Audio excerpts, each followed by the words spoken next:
All right, Jules, let's get into it because for two teams of such quality, we saw some, shall we call them, unconventional goals. And by the way, these unconventional goals, when you talked about Arsenal's XG, again, let's contextualize.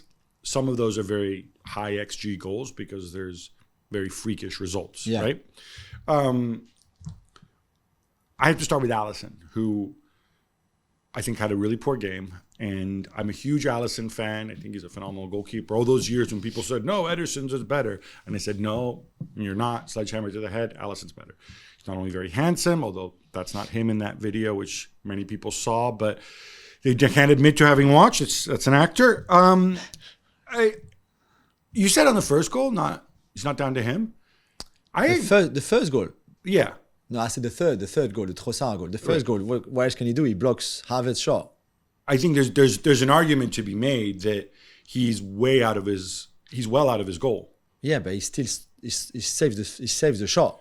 I think he's kind of in no man's land on the first one too, and I don't think he's going to be happy with his positioning. Yeah, I mean, maybe. I think looking back, he would find fault. This is something that you just chalk up. All right, you had a terrible game. Everybody's a terrible day, and you move on, right? Yeah, but Liverpool were the best defense in the league. They might still be right now, even considering 3 goals. They were the best defense in the league.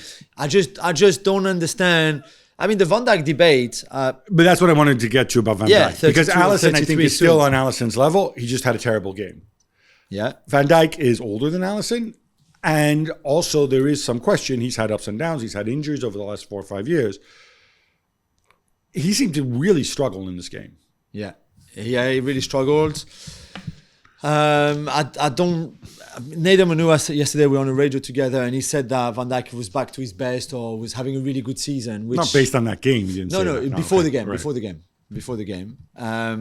Because we were talking also about Saliba and funnily enough, before the game we talked about how important the 2 boxes would be, which is a cliche, of course, because this is where you win or lose a match. But when I see the Gabriel own goal that Arsenal gifted Liverpool and the Martinelli goal that Liverpool gifted Arsenal, I'm thinking like, really at this level, I don't want to see those mistakes. For me, there's a huge lack of communication. And again, maybe they spoke to each other and you can't see on any of the angles of the replays and all of that. But from all the angles that we have, all the replays, it doesn't look like neither Van Dijk or Alisson talk.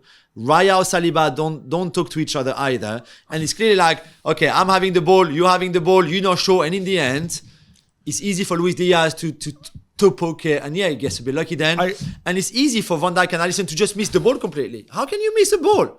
All right, I'll admit that you don't see their lips move and they're not ventriloquists. I feel like I want to give Van Dijk and Alisson the benefit of the doubt. Maybe the shout came before the ball comes. Maybe that's what I said. But it doesn't look like something happened. I think it's also the other thing is when Alisson looks terrible and trying to clear it, right?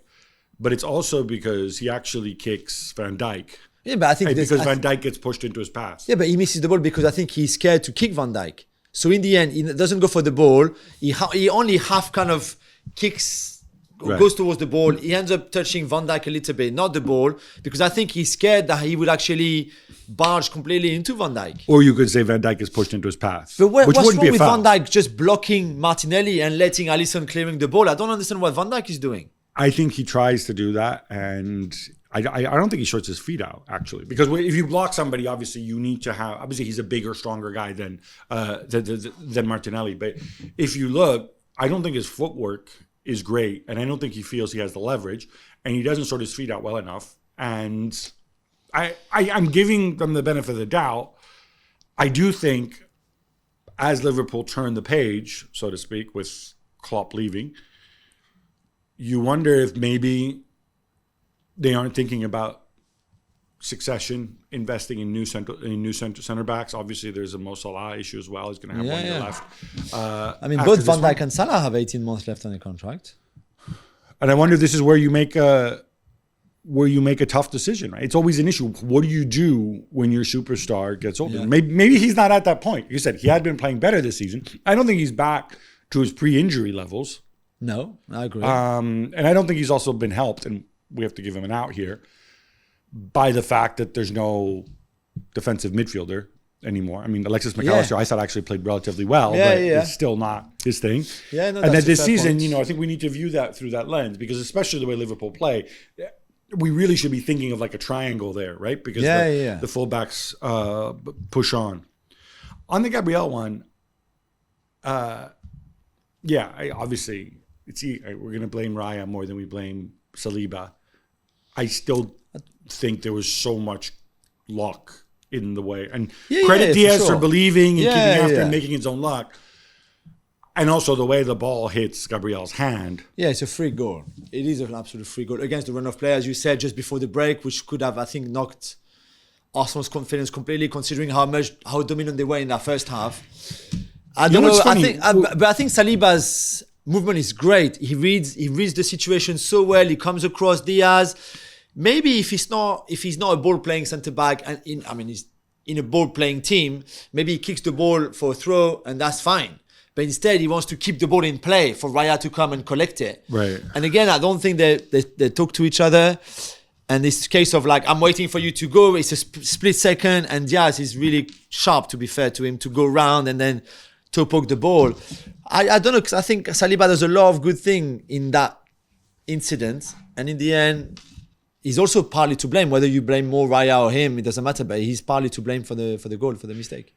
By the way, you were there. For those of us who watched it on television, there was one moment in the first half when there was some issue with Taylor's headset and stuff, or whatever equipment he uses, or he's over at the sideline and they're adjusting and fitting in, putting in batteries, and you can see the Arsenal bench behind him, and I just kind of with it out of the corner of my eye, I think it may have been Ramsdale. Either it's Ramsdale or some Ramsdale, Aryan-looking guy on the bench who's absolutely shouting at the referee, saying, get on with it. And I'm thinking to myself, like, it's not a very smart thing to do. Because it's not his... the momentum. You don't want to lose the momentum. Arsenal are...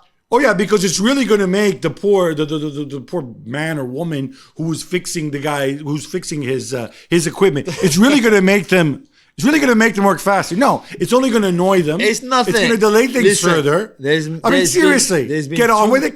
Come on. There's been too much talk